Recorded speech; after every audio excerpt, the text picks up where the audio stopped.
Good evening, doctors. Thank you for joining today's webinar. I'm Dr. Prachi from Shield Healthcare. So it's a mixed bag webinar and I welcome you all on behalf of Shield Healthcare. So before we begin, let us have a prayer and lamp lighting.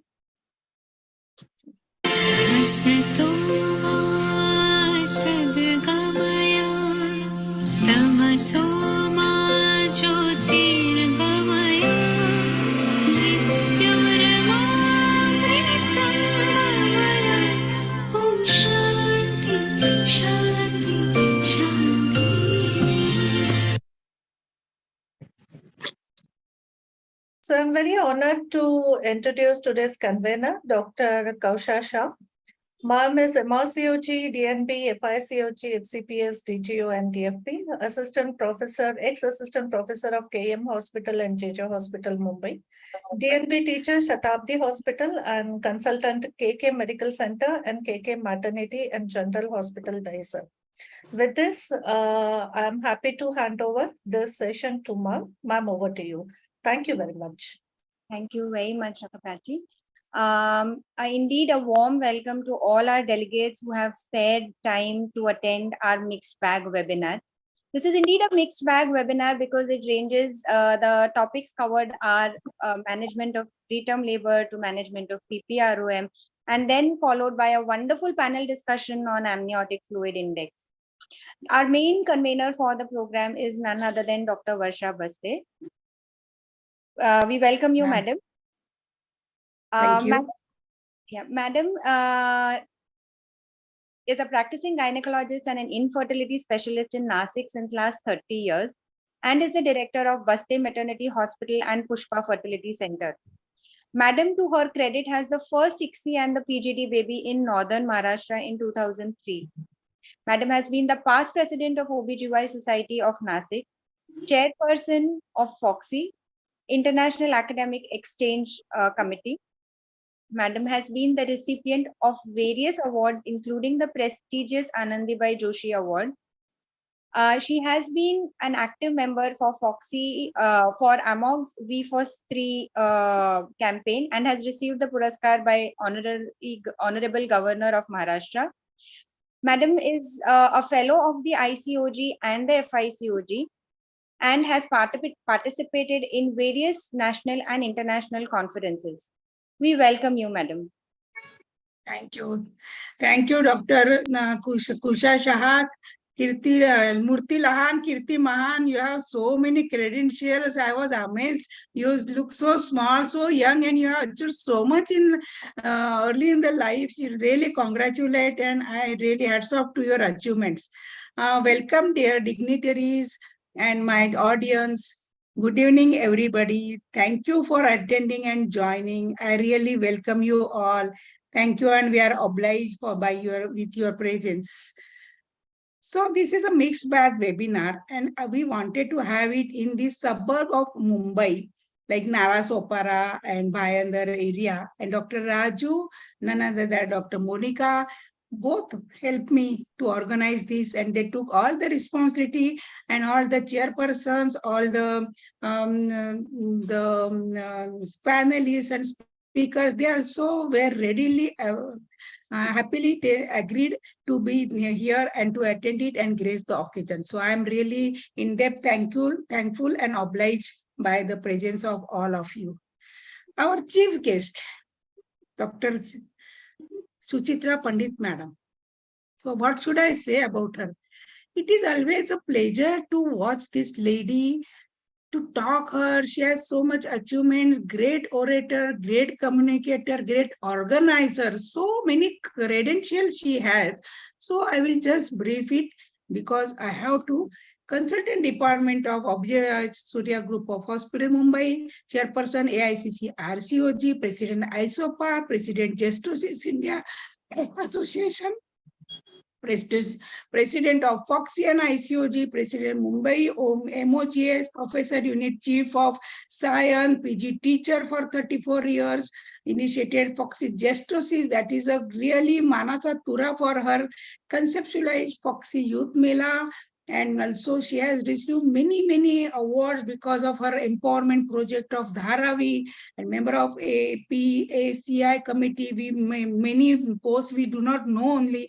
Winner of Lord of Planets Award, what else? And Figo Women's Award, Maharashtra Medical Council Award, awarded 41 orations, more than 2,500 guest lecture in India and abroad, and she has received each and every award in Foxy. There are 143 publications, authored 5 more popular books: C-section birth, fibroid, MCQs, pelvic organ prolapse, manual for OBGYN practitioner. And moreover, she is a very nice, gentle, very articulate, very dignified, very sophisticated, yet humble person we have come across. So I welcome you all, Dr. Suchitra Pandit, and please scatter your pearls of wisdom for this on this platform. Thank you so much. Thank you so much. Thank you so much, Varsha. And first of all, I envy you sitting with that beautiful background of Goa. I know, though it's a screensaver, it still looks so nice, Currently, Thank you. Mumbai is drenched in rains. So, we like that little sunshine there.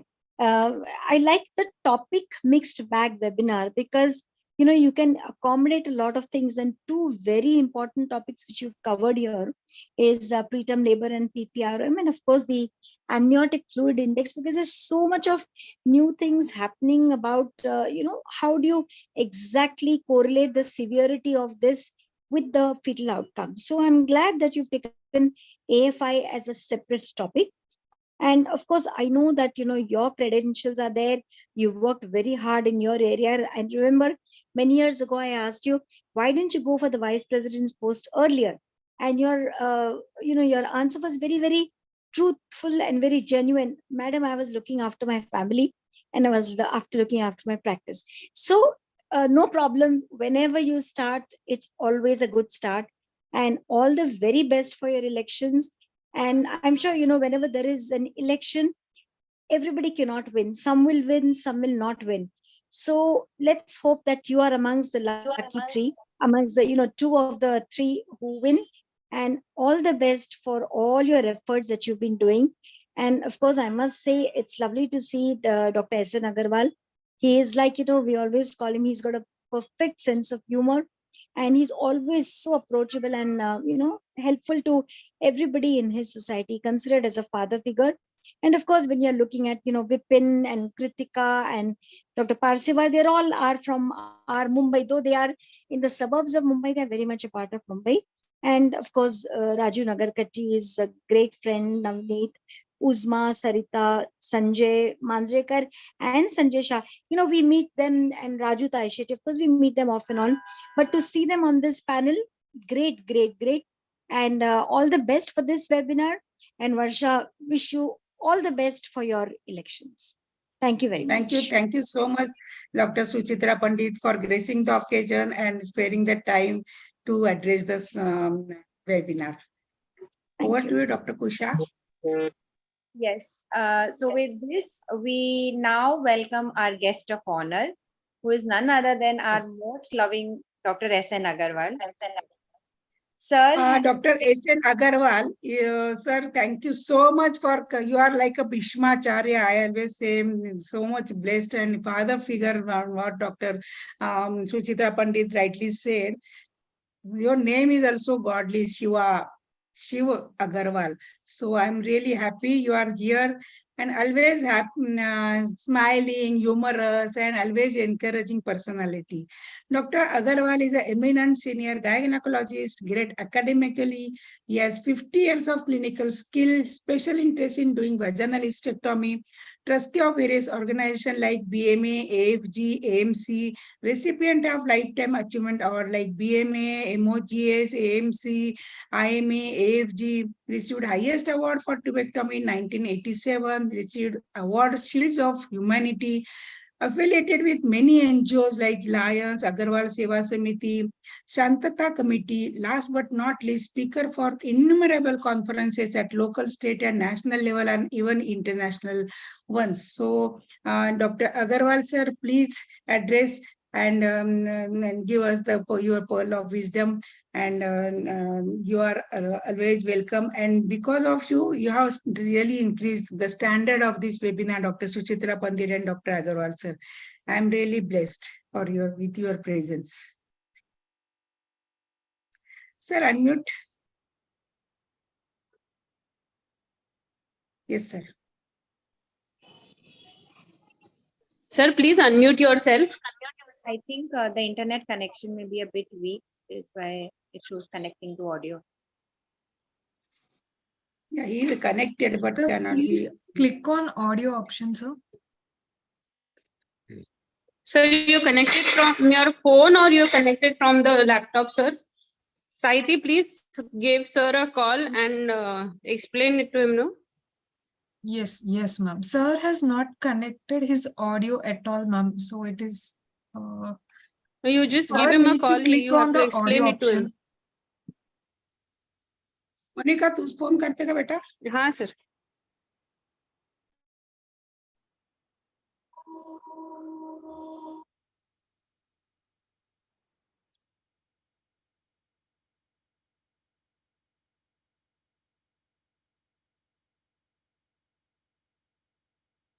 Stick connection or what?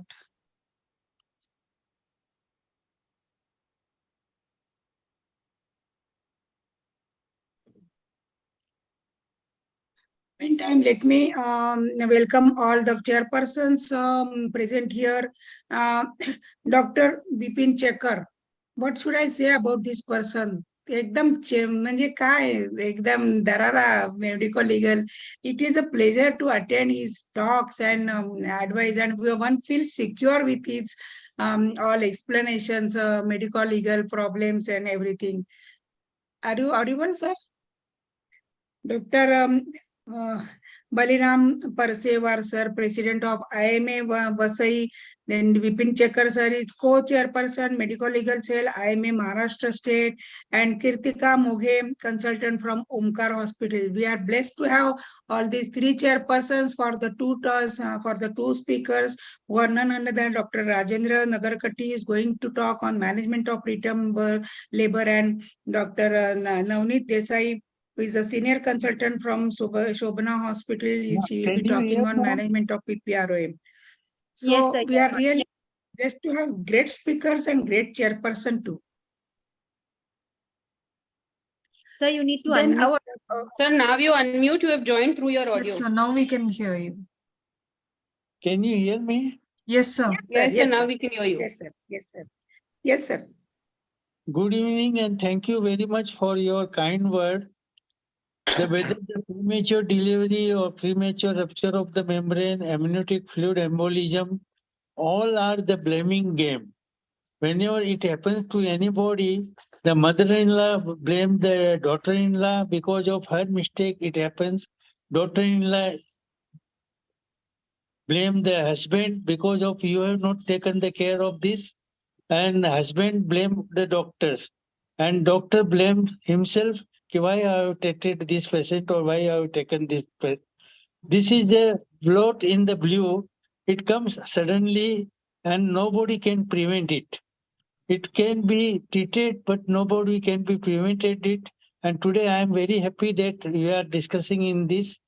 Let us, something new will come. We will be very happy also.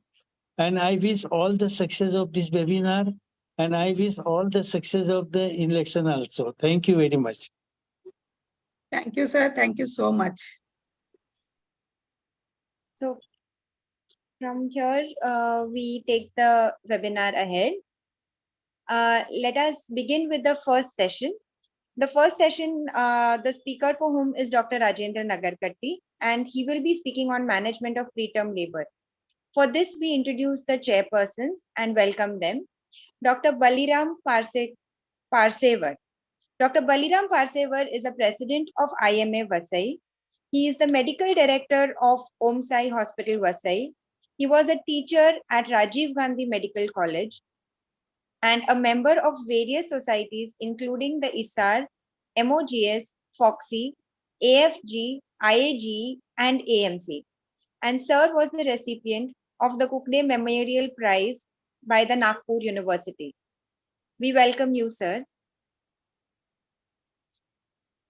Our next chairperson for the session is Dr. Vipin Checker. Sir is the co-chairman of the medical legal cell of the IMA Maharashtra State. He is the past president of AMC, BMA, IMA, and VP IMA. Sir is an LMM student of MUHS and is a member of the Police Shantata and the Bharosa cell of MBVV. Sir has expertise and special interest in medico-legal problems related to MTP and POXO. Welcome, sir. Our next chairperson is Dr. Kritika Moge. Madam is a specialist at the Cloud9 Hospital in Malad, Mumbai, and consultant at the Omkar Hospital. Madam has done her undergraduate and post-graduation from Topiwala Nair Medical College at Mumbai and DGO from CPS. We welcome you, madam. May I request the chairperson to introduce and welcome our speaker for the session, Dr. Rajendra Nagarkatti. Good evening, sir. It is proud feeling to introduce my mentor, who doesn't need any introduction, Dr. Rajendra Nagarkatti, sir. He is the president of Meera Bhayandar Obstetric Gynec Society. He is consultant at Ashirwad Maternity and General Hospital, Meera Bhayandar, Mumbai. He is also attached to Bhimsen Joshi Municipal Hospital, Okad Hospital, and he is IVF and board director of Profit IVF Center, Kandivali, Mumbai. Sir is clinical secretary of Mumbai Obstetric and Gynec Society, immediate past chairman of FOXI Midlife Management Committee, immediate past chairperson AMOX Midlife Management Committee, founder secretary of ISOPA Mumbai chapter. He is president of Obstetric Gynec Society, Meera Bhayandar, past president and advisory board member of Association of Heli Gynecologists of Mumbai. He is vice president of Association of Medical Consultants, Mumbai. He is past president and trustee of IMA Meera Bhayandar branch, and also he is past president and trustee of Bhayandar Medical Association. Over to you, sir. Thank you, Baliram, for the kind words. It's a real pleasure to see all of you here today evening, and especially nice to see Dr. Suchitra Pandit also here and Dr. S.N. Agarwal sir as chief guest and guest of honor. And we are all here today because of Dr. Varsha Baste, who has organized this webinar. And Unmute yourself. we're all with you and we wish you the very best. Thank you. Thank you, Dr. Raju. Thank you. Thank You you. are Varsha. always supporting. It's my pleasure to be with you. And I'm sure, as somebody, I think Dr. Monica said, you still have a long way to go. We need you there as president also. So Thank you so much for your wishes. Let me first part padu diya. step by step. Thank you so much, Raju and Monica, for helping me organize this webinar. Thank you so much. It's a pleasure. And so moving ahead with the topic for the day, preterm labor. Preterm labor, as we all know, is defined as the onset of uterine contractions of adequate strength and frequency to cause a progressive dilatation and effacement of the cervix. It is one of the leading causes of perinatal morbidity and mortality, and it affects 23% of all pregnancies in India. Next slide, please. Yeah. So as you can see, the Indian scenario, almost 24% of, that is 1 in 4 children born prematurely across the globe in the entire world, they come from India. And India recorded the highest number of preterm births born before time at 35.19 lakhs in 2010. So this is the burden of preterm labor in India. Next slide. Yeah, so this particular slide in one picture depicts the various causes, right from infections to vascular disorders, decidual senescence, uterine overdistension as in twins, triplets, etc., decline in progesterone action, cervical disease or cervical shortening, breakdown of maternal fetal tolerance, stress, as well as many unknown causes. Next slide. These are the long-term sequelae of preterm births, and that is why we need to prevent it or manage it properly. There can be CNS complications like cerebral palsy, neurodevelopmental delay, respiratory complications, bronchopulmonary dysplasia, blindness, deafness, necrotizing enterocolitis, cardiovascular problems, metabolic hypoglycemia, hypocalcemia, etc. Next slide. And these complications are more so at less than 30 weeks of gestation. Now, what are the predicting factors for preterm labor? If you can predict it, then we can prevent it or probably manage it well. So next slide. Yeah, so first of all, in order to predict, we need to identify the high risk factors. We'll just come to that in the next slide. Then there is something called as home uterine activity monitoring, which is like a belt worn across the abdomen. It is not very practical in India. It is not available easily. Then, of course, there is the very important ultrasonography, the cervical transvaginal ultrasonography, the cervical length assessment, salivary histriol, screening for bacterial vaginosis, screening for fetal fibronectin. These are some of the predicting factors. Fetal fibronectin is an important test, and levels more than 50 become significant. It's a little expensive test, but in some patients, definitely useful. Next slide. Yeah, so these are the risk factors. So as you can see here, there are maternal factors like low socioeconomic status, age less than 18 or more than 40, pre-pregnancy weight, which is low. Then the environmental factors like smoking, substance abuse, multiparity, and other social factors. Past obstetric history, previous history of preterm delivery is very, very important. Preterm history of second trimester abortions also very important. And then the uterine factors like uterine volume, polyhydramnios, multiple gestations, uterine anomalies, trauma, etc. Next slide.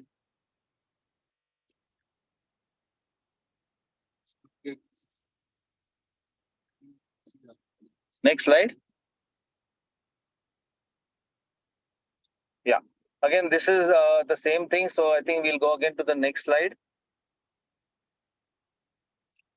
Now, tocolysis or prevention of preterm labor, is it effective?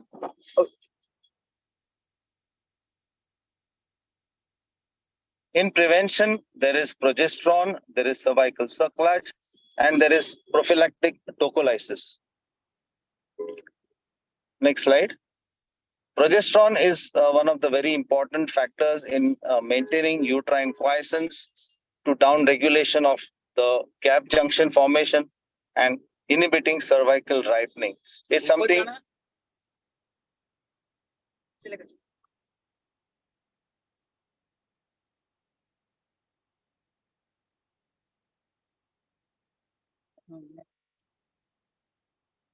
Next slide.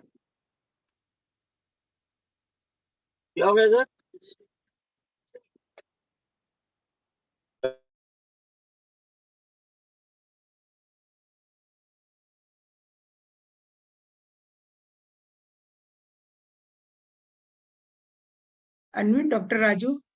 Yeah, okay. Yeah, so progesterone deficient state has been proposed to be the mechanism of disease in preterm labor. Next slide.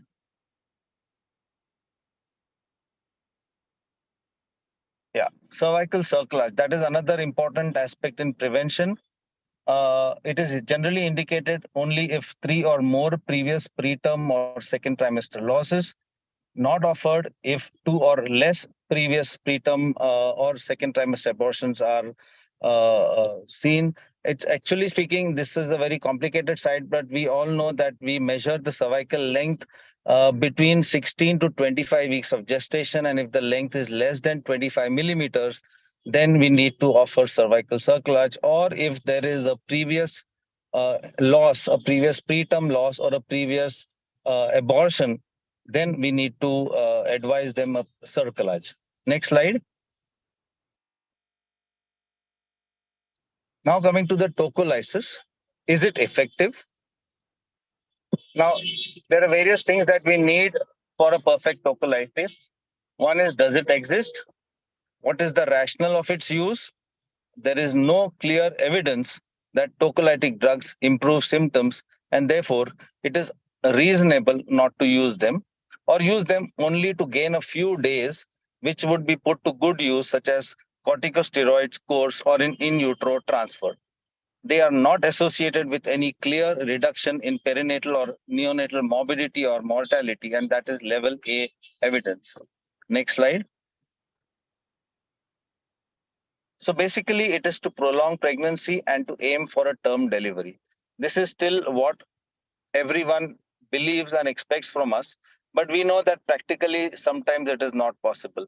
So this idea is superseded by the recent dogma that basically it is given to at least prolong pregnancy for 48 hours so that we can give antepartum corticosteroids to induce lung maturation, to bring about in utero transfer to a tertiary care center. Also, we all know less than 30 or less than 32 weeks, we can also gain that extra 24 hours to give intravenous magnesium sulfate for neuroprotection, and delay of delivery to permit growth, maturation, and to reduce perinatal morbidity and mortality. Next slide, please. Each day of delay in delivery increases the survival rate by almost 3%. So that is the important, and almost in terms of cost also, because that many days of NICU admission becomes less. Next slide. So now what are the tocolytics in common use? There are beta agonists like isoxsuprine hydrochloride, ritodrine, terbutaline. There are oxytocin antagonists like atosiban. There is nitrous oxide donors like nifedipine, and others like magnesium sulfate, COX inhibitors, indomethacin, etc. Next slide. This is the first amongst the very commonly used prevention methods. Nifedipine, it's generally given as a 30 milligram loading dose and then 10 to 20 milligrams every 4 to 6 hourly. The advantage of nifedipine is that it is very reasonable in cost, and also easily it can be taken orally. Contraindications, it can be for cardiac disease, renal disease, maternal hypotension, and avoid concomitant use with magnesium sulfate. Next slide. Why concomitant use with magnesium is to be avoided? Because both act through the calcium channel blockage, and therefore it can cause a lot of hypocalcemia and all the related complications. Magnesium sulfate, basically we all know its usage for eclampsia, but it also helps in preventing preterm labor. Loading dose is generally 4 milligrams as a slow IV bolus over 15 to 20 minutes, and thereafter a maintenance of 1 gram per hour for the next 24 hours. As I said, this is also useful for neuroprotection between 28 to 32 weeks of gestation. Contraindications are hypersensitivity, hypermagnesemia, myocardial damage, diabetic coma, etc. Next slide. Then there is indomethacin, which is one of the NSAIDs, initial dose of 50 milligrams rectally or 50 to 100 milligrams orally. Contraindicated in renal or hepatic impairment. Maternal side effects include heartburn, gastritis, renal impairment, increased TPH. Fetal side effects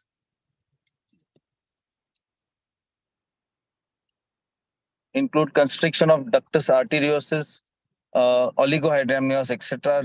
This particular complication of constriction of ductus arteriosus or premature closure of the ductus arteriosus can be seen in any of the NSAIDs, especially even with use of diclofenac injections, etc. Next slide.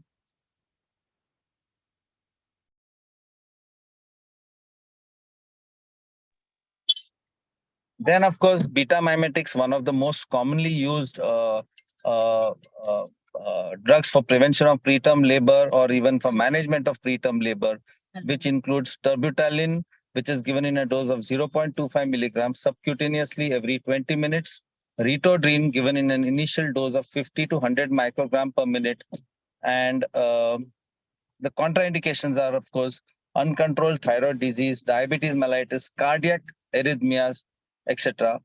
And because of the various side effects, especially hypokalemia, pulmonary edema, hyperglycemia, arrhythmias, we need to be very careful while using beta mimetics. Next slide.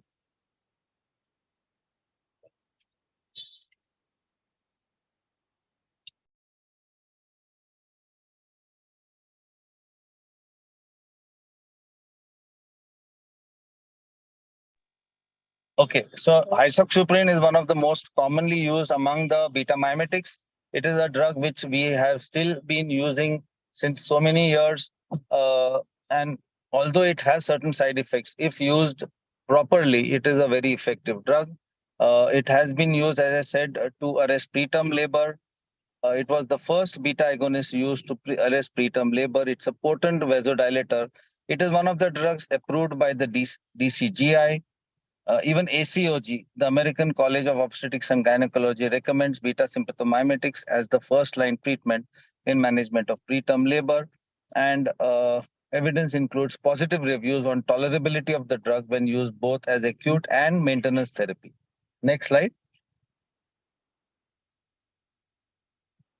Yeah, how is it given? Basically, it's given as a 0.2 to 0.5 milligram infusion per minute to be adjusted to the patient's response until symptoms are properly controlled.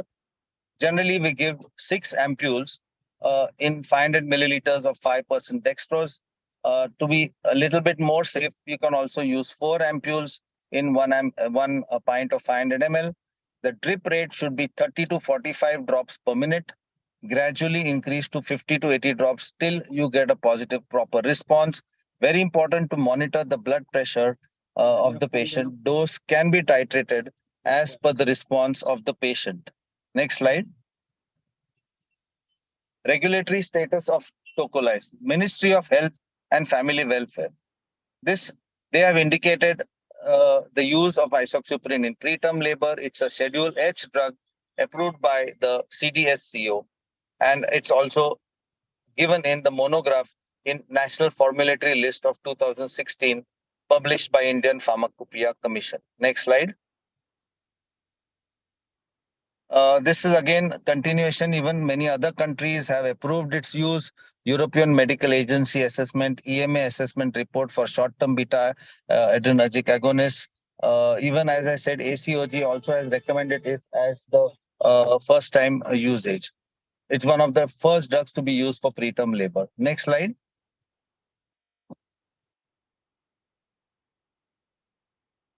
Yeah, this again, I've mentioned this already. Next slide, please. Now, the other drug, which is the newer formulation, it is oxytocin antagonist atosiban. Initial bolus of 6.75 milligrams given over 1 minute, followed by an infusion of 18 milligrams per hour for 3 hours. And then you give it at 6 milligrams per hour for 45 hours. Generally, there are no contraindications. Side effects are only allergic reactions, and fetal side effects are none. Next slide. This is how we practically give the infusion. The first dose is the 0.9 ml, that is approximately 1 ml of intravenous injection given as a bolus, given slowly over 1 minute. And then you have the loading infusion, which is basically, there are 2 ampoules, different kinds of ampoules available for atosiban. One is this of 6.75 milligrams, and second one is 5 ml containing 37.5 milligrams. So generally, we give 1.5 ampoules of the 5 ml vial in 500 milliliters of ringalactate and given over 3 hours at the rate of 300 micrograms per minute. This is the initial loading infusion, which is able to immediately stop the preterm labor contractions. Then you have the IV infusion going at the rate of 100 micrograms per minute. So the remaining 1.5 vials of the 37.5 milligram vial is to be added again to 500 ml of ringer, and that is to be given over 9 hours. And then the same kind of procedure can be continued over the next 45 hours. Next slide. Yeah, so there was some, because of the cost, some newer regimens were under study, especially at Sion Hospital under Dr. Rahul Mahekar, wherein in threatened abortion, a single dose was given, and that very often helped in arresting the preterm labor immediately. And then there was also a little bit of modified short regime, wherein the initial bolus of 6.75 milligrams is given. This injection costs about 1,500 rupees. And then the second infusion, that is 7.5 ml, that is a 5 ml plus 2.5 ml.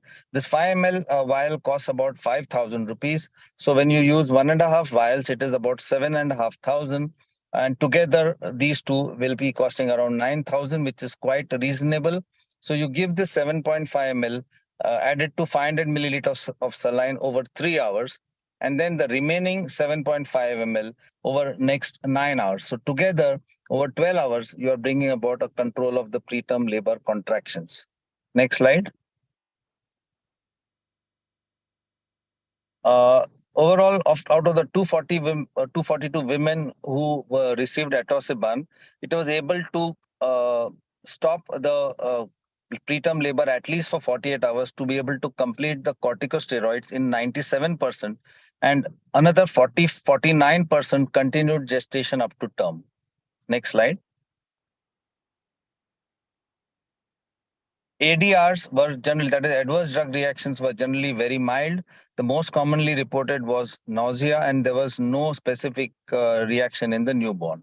Next slide.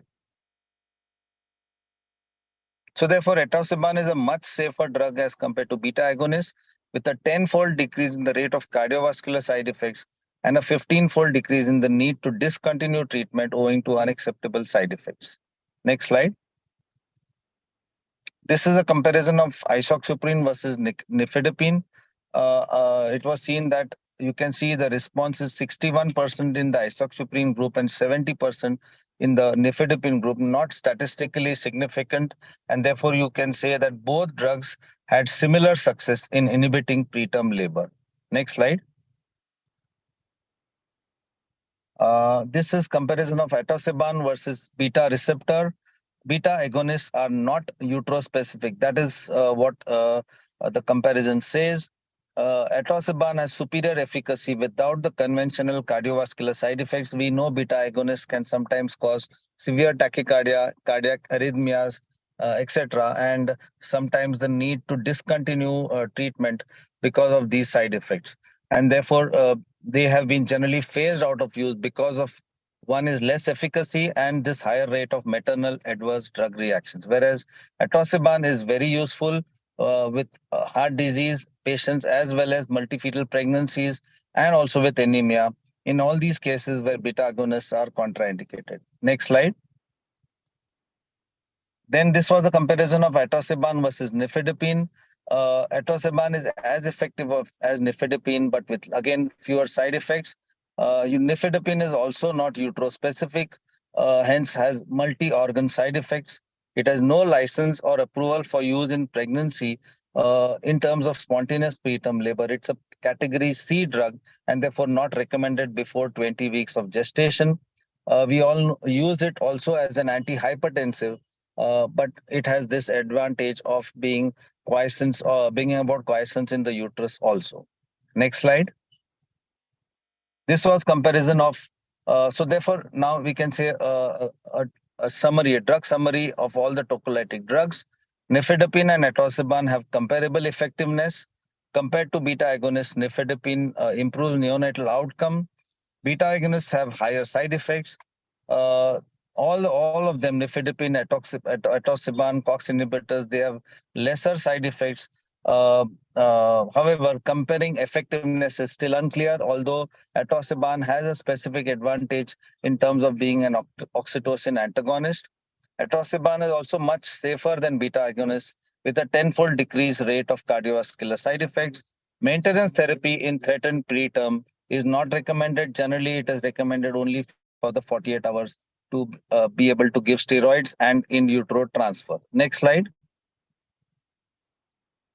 Yeah, so basically same thing, basically to enhance pulmonary maturation, to reduce the severity of respiratory distress syndrome, to reduce the risk of intraventricular hemorrhage and to facilitate transfer of the patient to a tertiary care center.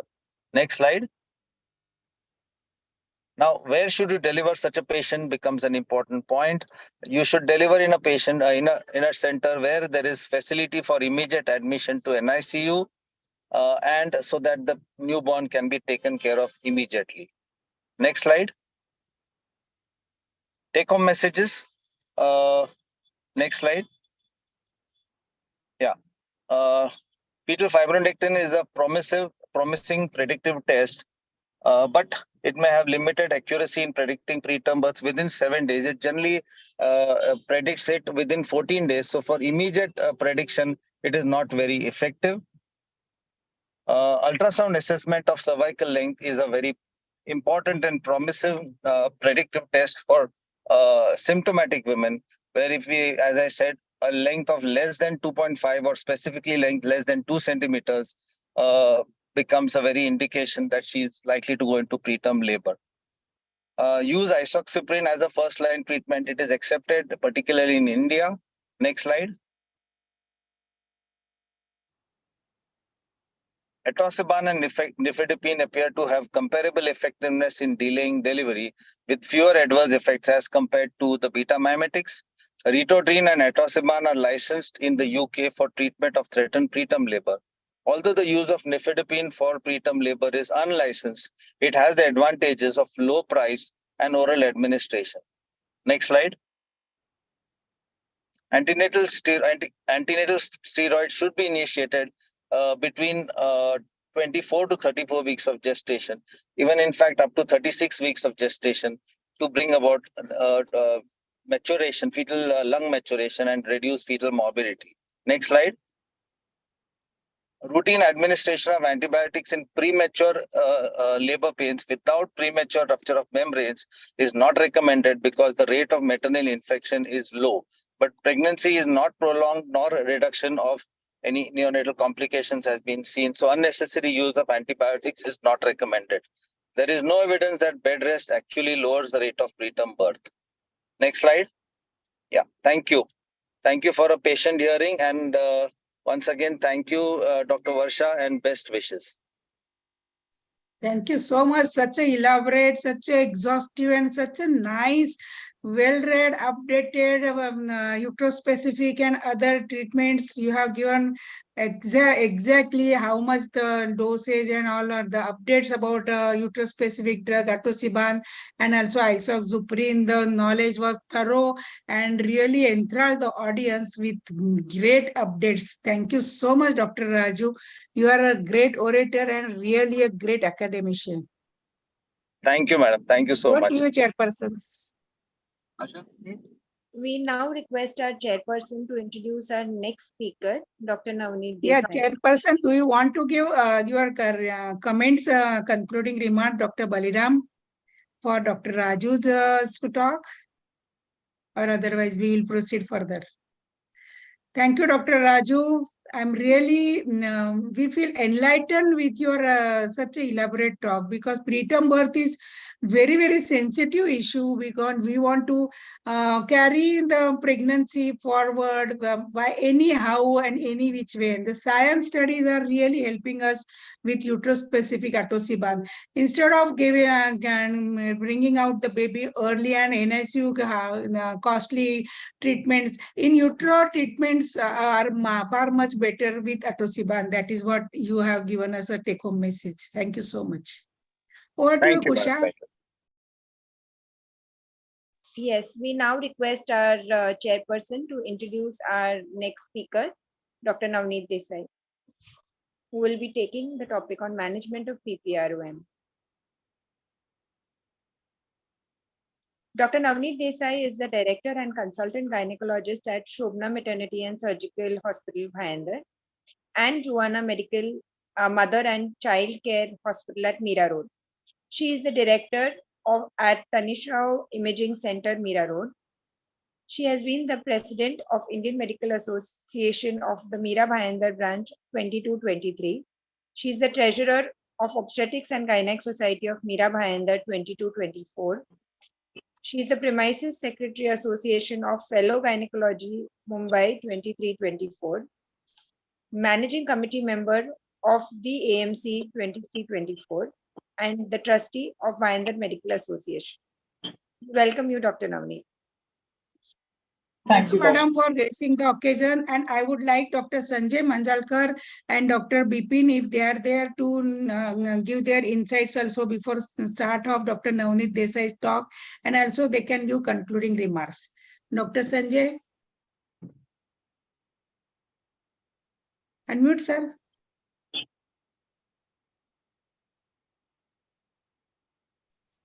Dr. Nagarkatti has said was to the point. So I think we should go ahead with Dr. Desai's talk. Okay.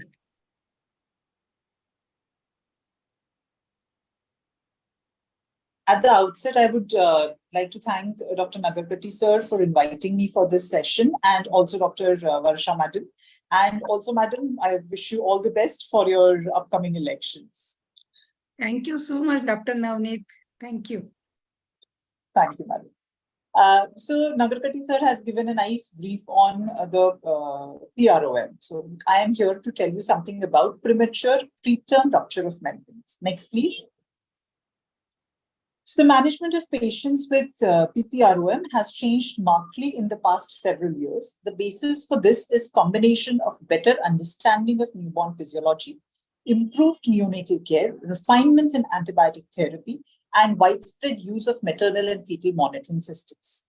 The best outcome for both mother and infant undoubtedly reflects data based on a combination of factors, among which are the gestational age survival, the evidence of fetal distress, presence or absence of labor and sepsis, and of course the cervical condition as it is related to labor readiness.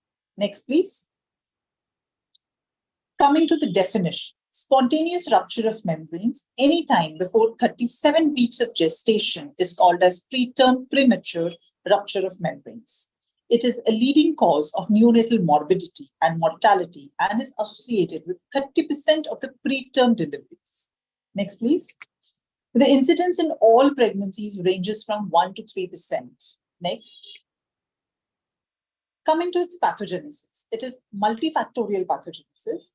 Rupture of fetal membranes is precipitated by stretch forces acting upon biochemically mediated pre-weakened fetal membranes.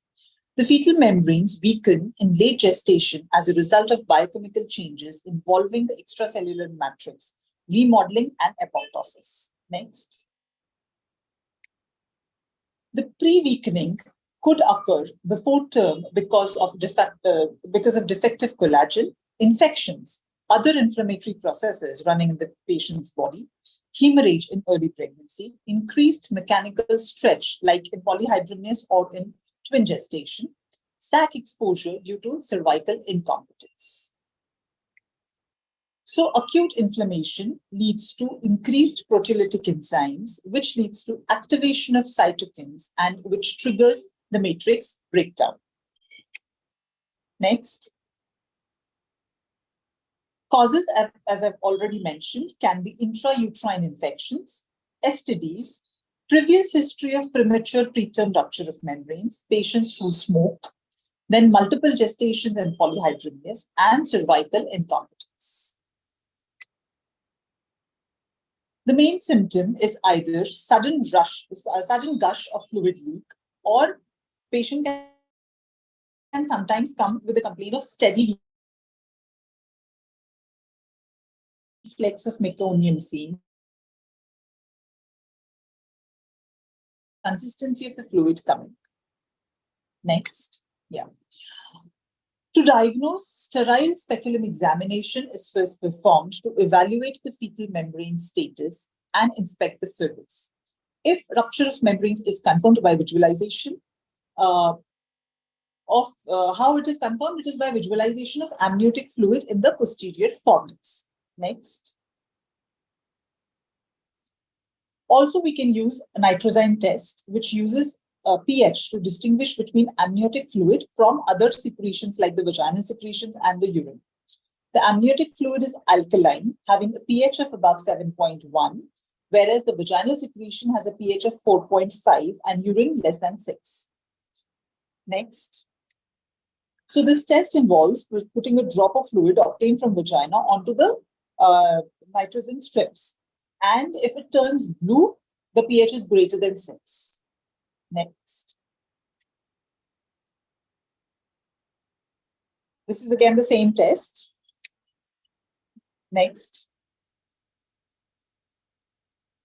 One very important thing is once membrane rupture is confirmed, digital examination of cervix should be avoided until the patient goes into active labor or you are doing induction of labor.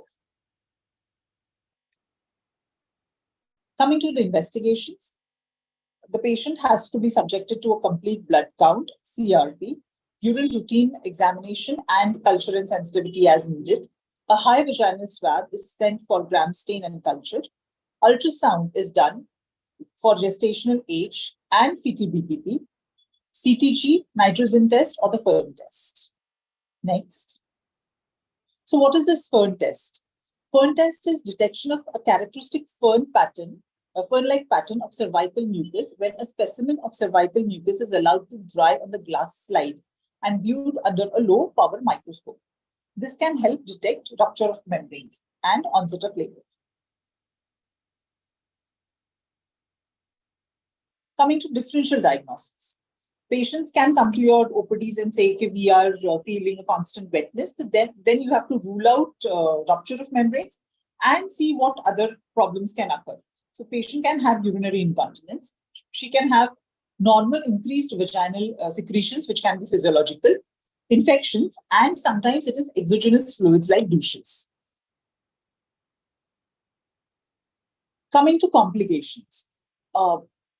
Almost 50 to 75% of these patients land up into a preterm delivery. 35% can develop RDS. There can be cord compression in 30 to 70% of the patients.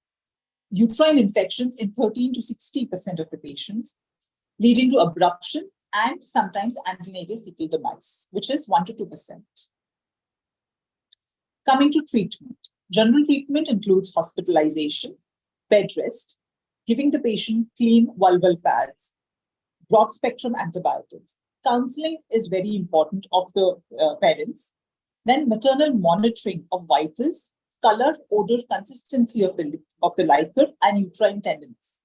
Also fetal monitoring, 4-hourly fetal heart rate monitoring is to be done. CTG is to be done every day and BPP at least every 3 or 4 days.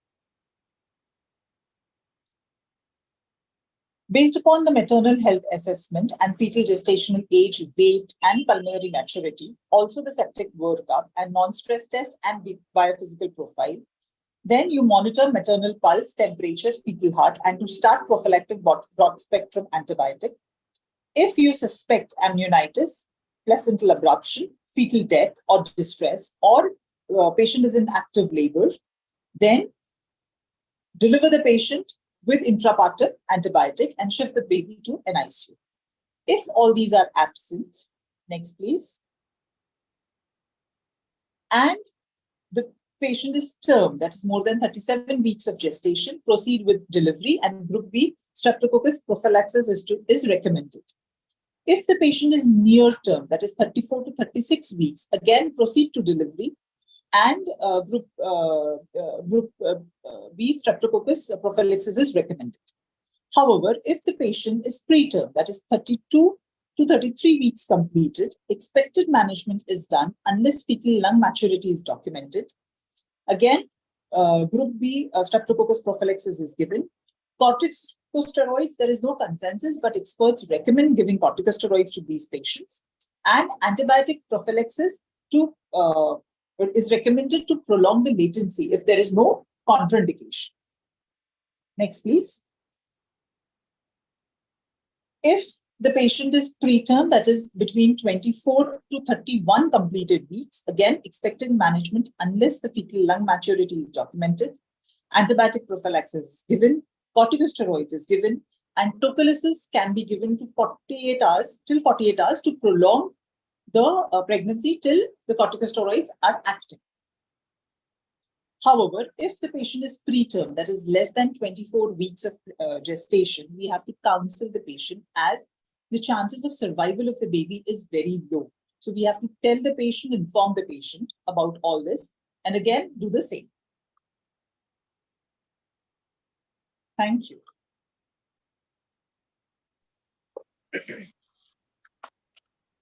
What to elaborate an exhaustive talk, Dr. Navneet Desai. It was really wonderful listening to you and watching you also.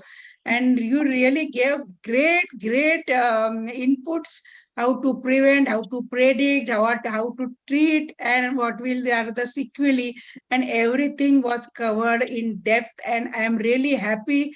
Great academia today we could witness on the suburb, Mumbai, all the societies and IMA faculties.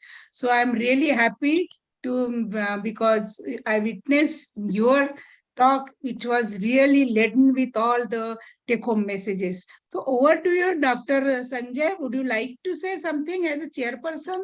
Dr. Vipin, are you there? Dr. Sanjay, Dr. Baliram, would you like to say something? Concluding remarks? Okay. So over to you, Dr. Baliram, please say something about Dr. Navneet Desai's It was talk. a very nice session, ma'am. Thank you, sir. Very. Thank you so much. Thank you so much for gracing the occasion and for being chairperson. Also, you look very busy in your hospital. Late evening. But thank you so much for joining, Dr. Baliram. And Navneet Desai, it was really wonderful. I'm happy I got introduced to you as a great orator, great speaker, and such a knowledgeable lady. Thank you so much. I'm really happy to attend both Raju and you. Yeah. All the best to you, madam, once again. Thank you so much. Thank you so much. Over to you, Kusha Shah. Thank you, chairperson, and thank you, speakers, for the wonderful session that we had. We now move to our second session, which is a panel discussion, which is hosted by our own moderator, Dr. Varsha Baste. Madam is needs no introduction, but yes. Madam is a practicing gynecologist and an infertility specialist in Nashik since last 30 years and is the director of the Baste Maternity Hospital and Pushpa Fertility Center. She has to her credit the first ICSI and the PGD baby in North Maharashtra in 2003. Madam is a recipient of multiple awards and is a founder member of MSR Maharashtra Isar State and is a fellow of the ICOG.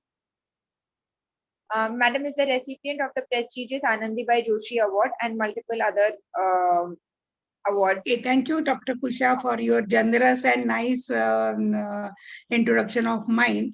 Let's introduce the speaker, our panelist. So firstly, Dr. Uzma, who is the Joint Secretary of IMA Bhayandar, but unfortunately she had some emergency, so she couldn't join. Dr. Sanjay Manjalkar, sir, he is a IMA president of Nalasopara. So consultant obstetrician since 26 years, he is practicing in Vasai, Nalasopara. So welcome, Dr. Sanjay, sir.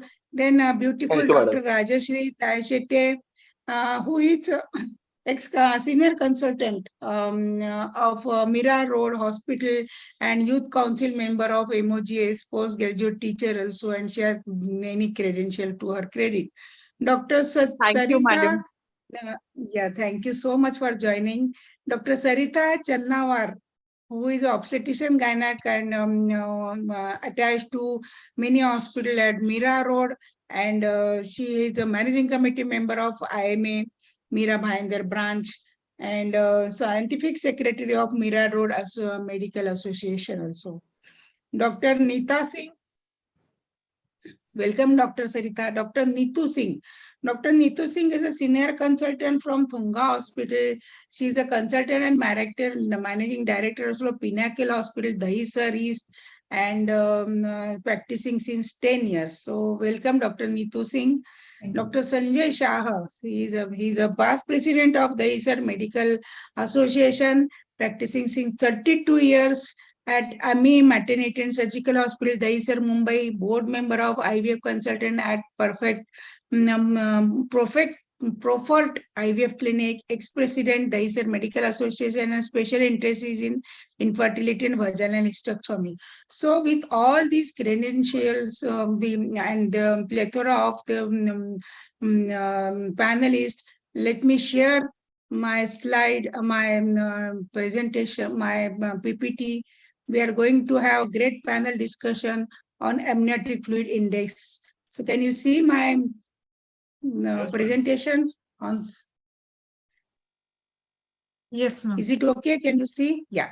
So the amniotic fluid index is very, very important, but I have kept it very basic and very simple, because it is a day-to-day obstetrician are coming with preterm birth, PPROM, amniotic fluid kam ho gaya, fluid zyada ho gaya, and all sorts. So previously it was not that much, but because of advent of sonography and all, we can diagnose, and also the patients with metabolic problems and all whatnot, we are dealing with such cases quite a lot nowadays. So we have this list of esteemed panelists with us.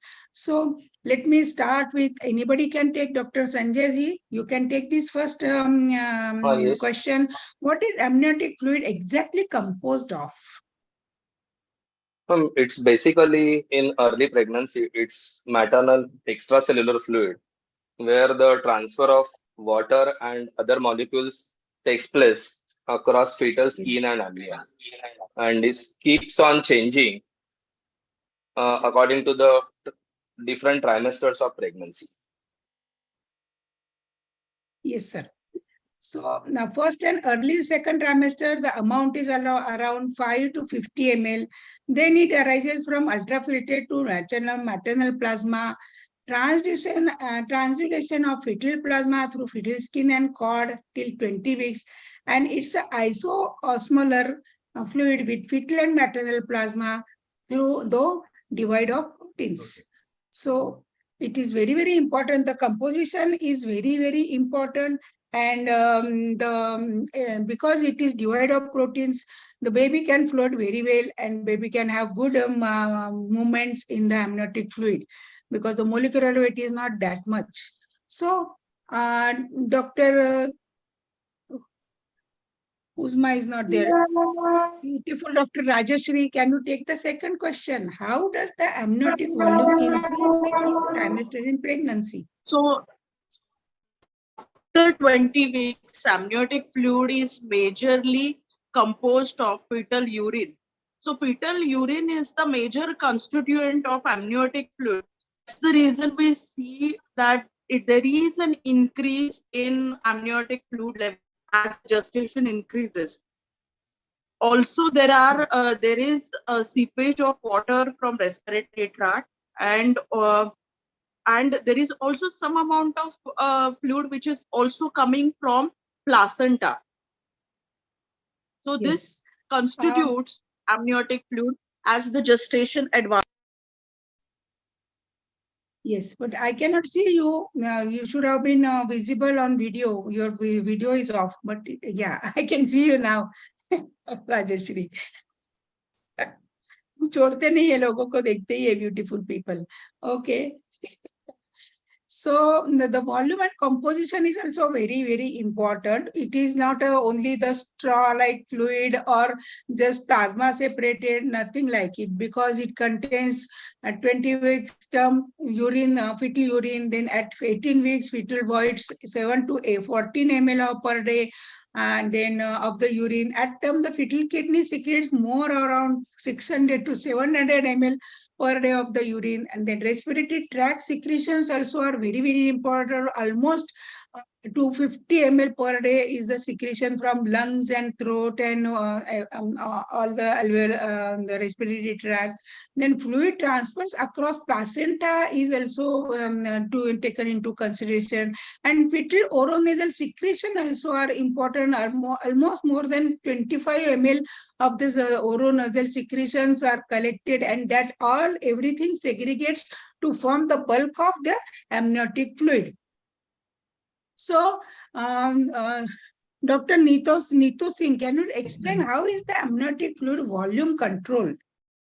As we've discussed, the amniotic fluid is a contribution from initial trimesters. It is a transudatic fluid, and later on it is contributed by the fetal kidney in the form of urine.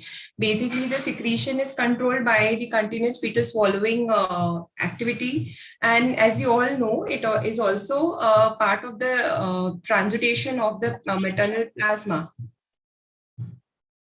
Yes, so the secretion is controlled by fetal swallowing. There is urination adds up the volume, and fetal swallowing will reduce the volume. So there is resorption into maternal plasma, and the constituents of amniotic fluid are urea, creatinine, uric acid, because all is excreted through urine, desquamated fetal cells, vernix, lanuago, hair, hypoosmotic amniotic fluid. So all constitutes the secretions of the from the baby or the fetus.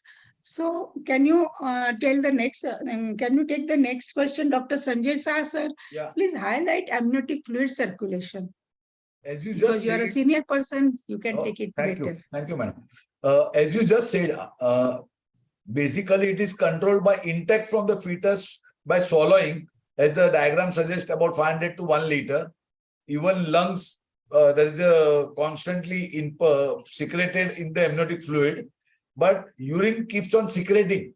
So it is swallowing versus urine output. That is the way the balance is there. Apart from, there is a membranous transfusion of placenta to maternal. Yes. population. So this, the circulation is very, very important to balance the amniotic fluid volume. So it is important to know we can diagnose the pathology also, and we can treat the cause according to this. The amniotic fluid, the swallowing is around 500 to 1000. Lung fluid, the transfer is around 340 to 350 ml. From fetus to urine flow is around 800 to 1000. Then from head, the nasopharyngeal secretion around 25 ml. Then intramembranous transfer is 200 to 500 ml. So this transmembranous amniotic fluid to fetus and fetus to amniotic fluid is balancing the amniotic fluid volume throughout the pregnancy. Yes. Dr. Rajeshri or Dr. Sanjay, can you take the next question? But I will just read out about 500 ml enters and leaves amniotic sacs every hour. Gradual increase up to 36 weeks and then decrease thereafter. Approximate values are 500 ml at 18 weeks, 800 ml at 34 weeks, and 600 ml at term. So what is the function of amniotic fluid during pregnancy? Dr. Sanjay, you can take the question. Yes, it is basically temperature maintenance. Then there is a room, means the space is provided for growth, movement, and development. Then by swallowing, there is a growth and maturations of the GI tract. There is also development to the fetal pulmonary maturation. It protects fetus from trauma, maintains temperature, and has antibacterial activity. Or at the end, it helps in dilatation of the cervix. Yes. So the functions of amniotic fluid is that a buffering of the baby. It protects the baby from everything like temperature, trauma, also baby's movement to give the better muscle movement and growth of that aids the growth of the baby. And also antibacterial activity is very, very important of this amniotic fluid. So Dr. Rajeshri, can you take the next question? What is the clinical importance of amniotic fluid?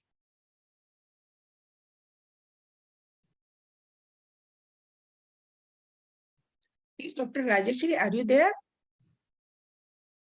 Dr. Sarita is left out. Okay. Now she had some problem that she had already told us. Neetu Singh, you can take the question. Clinical Yes. importance of amniotic fluid. Ma'am, most importantly, from the second trimester onwards, when we start doing the anomaly scan, it holds very important for the diagnosis of malformations. And in the later trimester, it is useful for, in general, knowing the fetal well-being. It also helps us in knowing the fetal lung maturity and clinically helps in the diagnosis of PROM and PPROM. Excellent. Yes, very good. Now, the next question is for Sarita Channawar. When to start assessing amniotic fluid index? Amniotic fluid index, Dr. Sarita? Yes, ma'am. As we have seen, usually amniotic fluid volume assessment gives us idea about the fetal well-being. If the amniotic fluid index is low or on higher side, accordingly we can diagnose many problems. So assessment of the AFI is very important. Okay, and usually the AFI is assessed using the sonography, where either the deepest vertical pocket is measured or four quadrant assessment of the Likert is done. So clinically, if we try to assess the fluid volume, that may not be very adequate or very much reliable. So sonographic assessment of the AFI is very important. And usually we start it after the after 5 to 6 months, roughly after 5 months of pregnancy, if we are assessing it, that can give us an idea about many problems. So, yes. So, Dr. Sanjay Shah, how we define as oligoamnionitis and polyhydramnios? Sir? Yeah. See, as the slide says, oligo is when we take a AFI less than 5 centimeter, that is a 4 quadrant measurements, or a single pocket deep vertical is less than 2 ml, then it signifies oligo, and that means probably the Likert is less than 200 ml. And when you say polyhydramnios, then it is more than 2000 ml. And how we diagnose on sonography is if AFI is more than 25 centimeter or a single pocket is more than 8 centimeter. That would say it is a polyhydramnios. Yes. So please explain the types of polyhydramnios, Dr. Sarita. yes, ma'am. As it is said, the polyhydramnios can be divided as mild, moderate, or severe. So if we go by the single largest vertical pocket of amniotic fluid, then 8 to 10 centimeter pocket, if it is there, then it is mild polyhydramnios. 10 to 12 is moderate, and severe is more than 12 centimeter. If we go by amniotic fluid index measurement, then about 25 to 29 centimeter of AFI is comes in the category of mild polyhydramnios.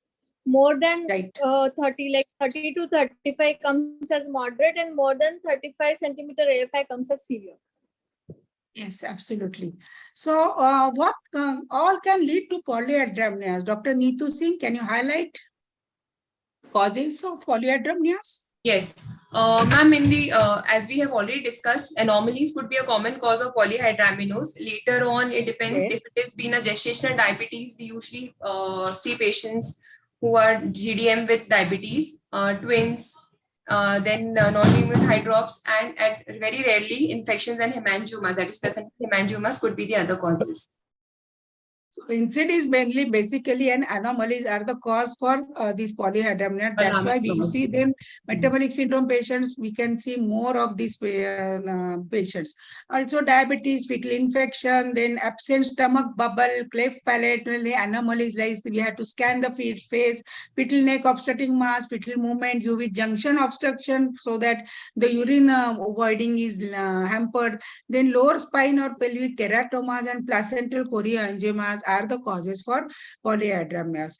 And also the problem with swallowing, increased transuration, anencephaly, spina bifida, increased urination because of diabetes, and in decreased inspiration. So what are the clinical presentations of polyhydramnios, Dr. Sanjay Shah, sir? Yeah. When the patient, it depends on the gravity of polyhydramnios. If it is mild, she may not be much, she might be asymptomatic, but if it is severe or Absolutely. moderate to severe, then she might come with most common cause is dyspnea, pain in abdomen, and then edema. And sometimes they come with acute preterm labor and even rupture of membranes. Okay. And Dr. Sanjay, Manjalkar. can you tell us the complication of polyhydramnios? Because the patient comes with this problem and lands up with, she comes when the complication happens. So what are the complications? The commonest is like because of over distension, they go into preterm labor. Then Yes, usually absolutely. we come across the deadliest complication, that is cord prolapse.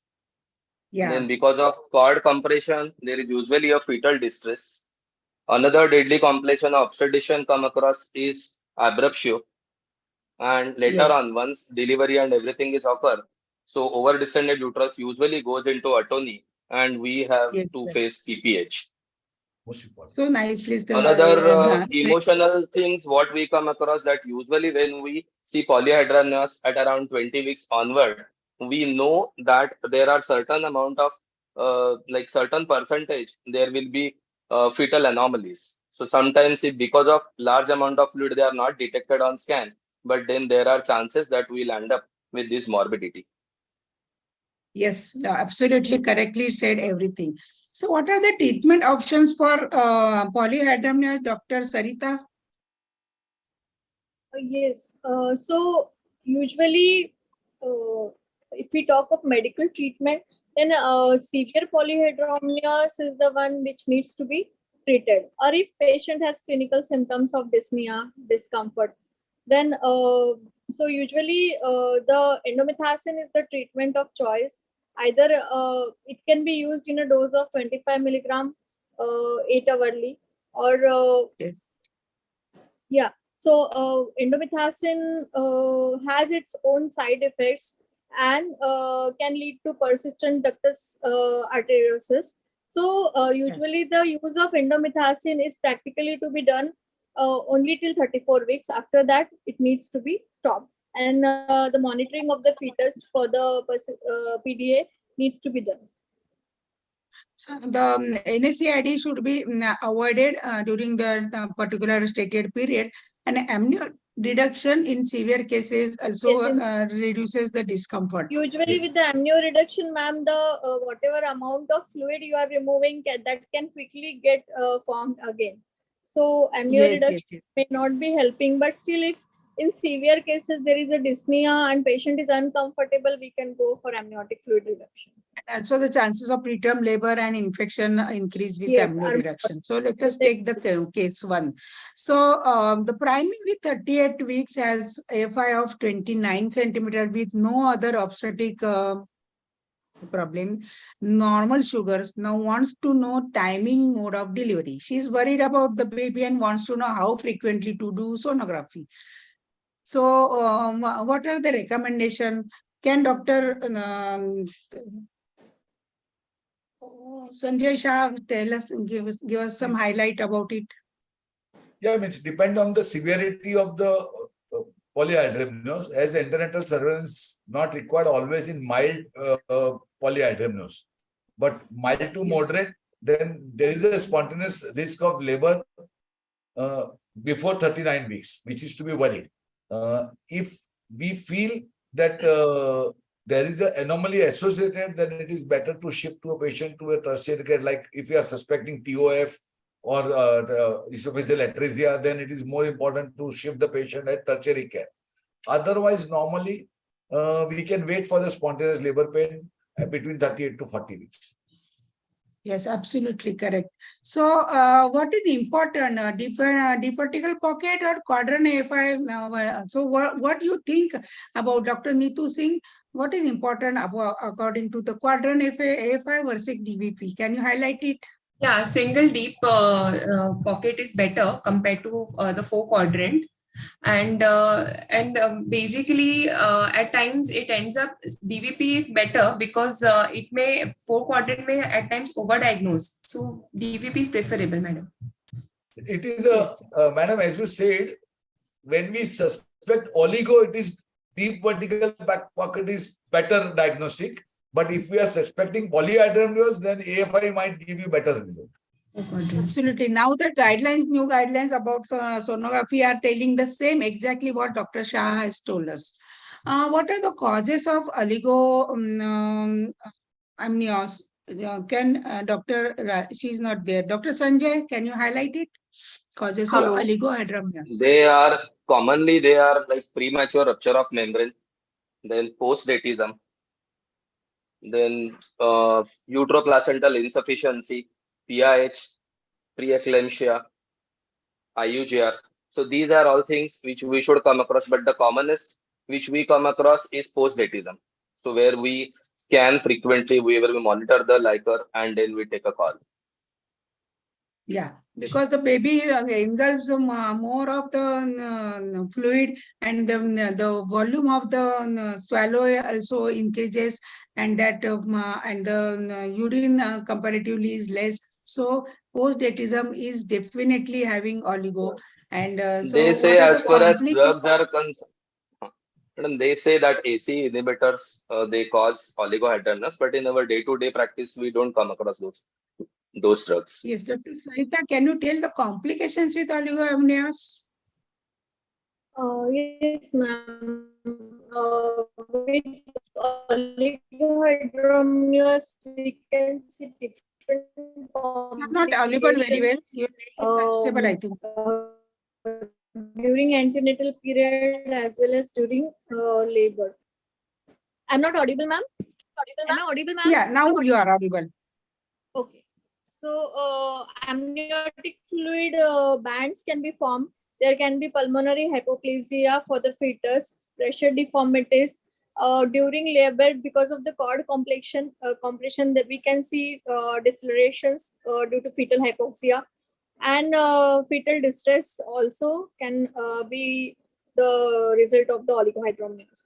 So we see complication during antenatal period as well as during labor. Yeah, the obstetrician then already pani kam ho gaya, pani zyada ho gaya.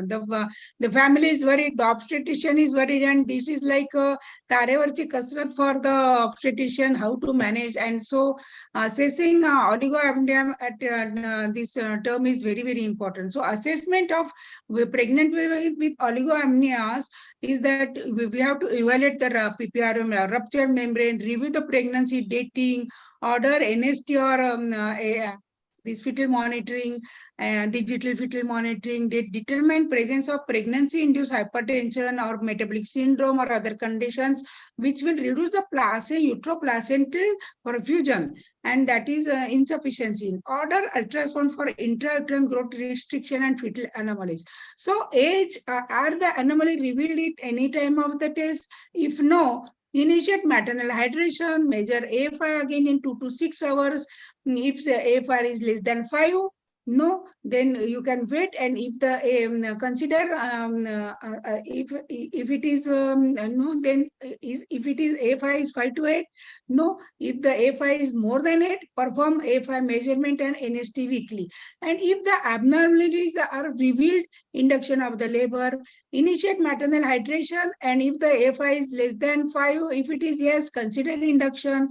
If AFI 5 to 8, you have to measure in 3 to 4 days again and then reassess. So this is the algorithm how to manage these oligohydramnios patients. So what are the treatment options for oligohydramnios? Doctors Neetu Singh, can you highlight it? Ma'am, it will depend on what gestation the patient has presented with oligohydramnios. Taking into consideration at present a term pregnancy, if she's term, we'll deliver her. If we are able to find out the cause, well and good, we try to treat the cause. For example, if we know she's GDM, we'll take control of her sugars.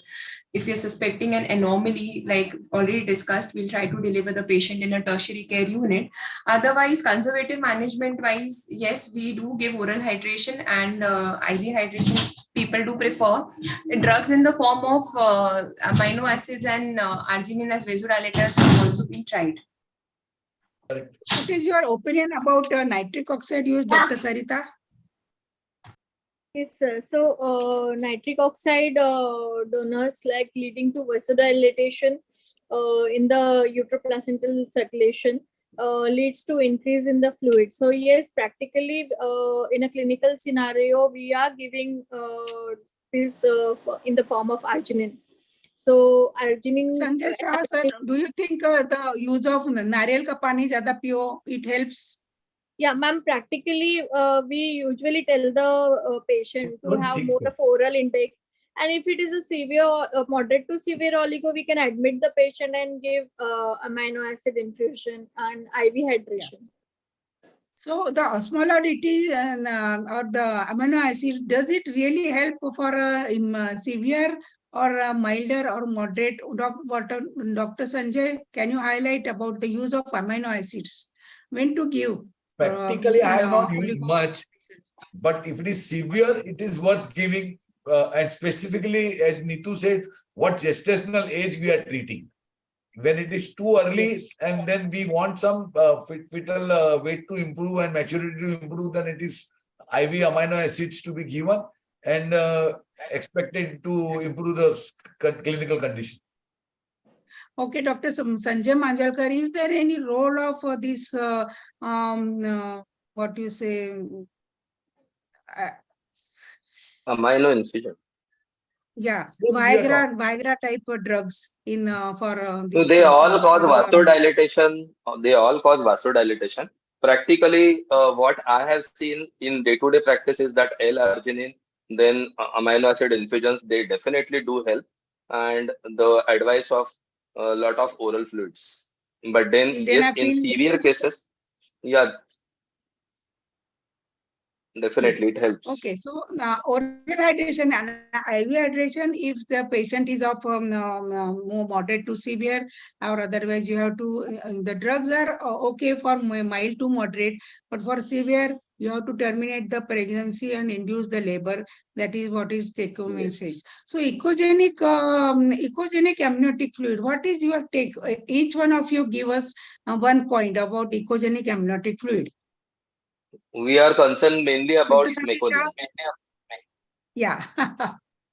Yes, absolutely. So, Dr. Sarita, would you like to add anything? Ecogenic amniotic fluid, sometimes it can be just normal vernix, which is a part of the amniotic fluid if excessive vernix is there. But yeah, concern is there regarding the passage of meconium by the fetus in moderate to severe oligohydramnios because of the fetal distress. So if it is a rupture of membrane, then only we will be knowing about the meconium stained amniotic fluid. Yes. So now what is important is at term the vernix caseous and all is secreted, and we can see the diffuse appearance of the colloidal appearance of the this amniotic fluid, and that tells us the maturity of the lungs or the fetus also. prognostic And thing. so, yeah, yes, absolutely, Dr. Sanjay Shah. Would you like to talk about it? If it is a more clear, we are expecting a prematurity. If it is more ecogenic, it is likely to be a near term. Absolutely, absolutely. So that tells us the maturity of the babies. As a फळ पिकलंय आता काढायची वेळ आली, so that tells us like that. Absolutely. So the take home messages is measure AFI after 16 weeks. Before that, you have to just judge it, but absolutely the volume is measurable after 16 weeks. Don't report subjectively. पानी कम हो गया, पानी ज़्यादा हो गया, ऐसा करो, वैसा करो. We are always when we are doing the sonography, we are suspecting everything, and then over-diagnosis. What Dr. Neetu also said that correctly. We should not over-diagnose anything. Suspected polyhydramnios, you have to measure 4 quadrants and all 4 quadrants. Suspected oligoamnial, only Dr. Sanjay Shah also told only single with the deep venous vertical pocket is enough. Look out for maternal disease. Metabolic syndromes nowadays are into high rise, and that are giving all sorts of oligo or poly problems and multifetal abnormalities and multiple pregnancies with abnormal AFI is also, we have to look out. Higher polyhydramnion has higher the chances of underlying fetal abnormalities that Sanjay sir already told us. Isolated poly and oligo in mild form doesn't alter obstetric outcome. So पानी थोड़ा कम हो गया, admit करो, saline लगा लो, then one should not practice, she should be well hydrated. Her hemoglobin and all parameters should be normal or within normal. Her blood pressure should be normal. So we have to take care of the fetoplacental perfusion, which will induce good production of amniotic fluid, and also the fetal conditions. So if the baby is normal, definitely the gulping or swallowing of the fluid and voiding of the urine is regular, and so the balancing of the amniotic fluid volume according to the trimester is normal. So thank you for all the esteemed panelists for your wonderful contribution much, ma'am. and so many Thank you, nice ma'am. take-home messages, and you were so updated with your knowledge, and I can vouch you are having great obstetrics practice because you give really good take-home messages. Dr. Sanjay sir, both Dr. Sanjay sir, Neetu, Dr. Sarita, and all. I'm really thankful to you all. I am here from Nasik, and I request all of you to consider me. मेरा चेहरा देखना और सिक्का मारना. Yes. I'm Yes, going yes. for the post of Vice madam. President Pakshi West Yes, Zone. all the So best, please madam. bless me, help me, and support me, guide me, and Yes. vote me. Thank you. Thank you. Thank Over to you. you. Thank you. Thank you, madam. All the best. Madam. Thank you. Thank you so much, ma'am. So, now I only will do the Thanksgiving. So I am really thankful to all the panelists, esteemed speakers. The talks were excellent.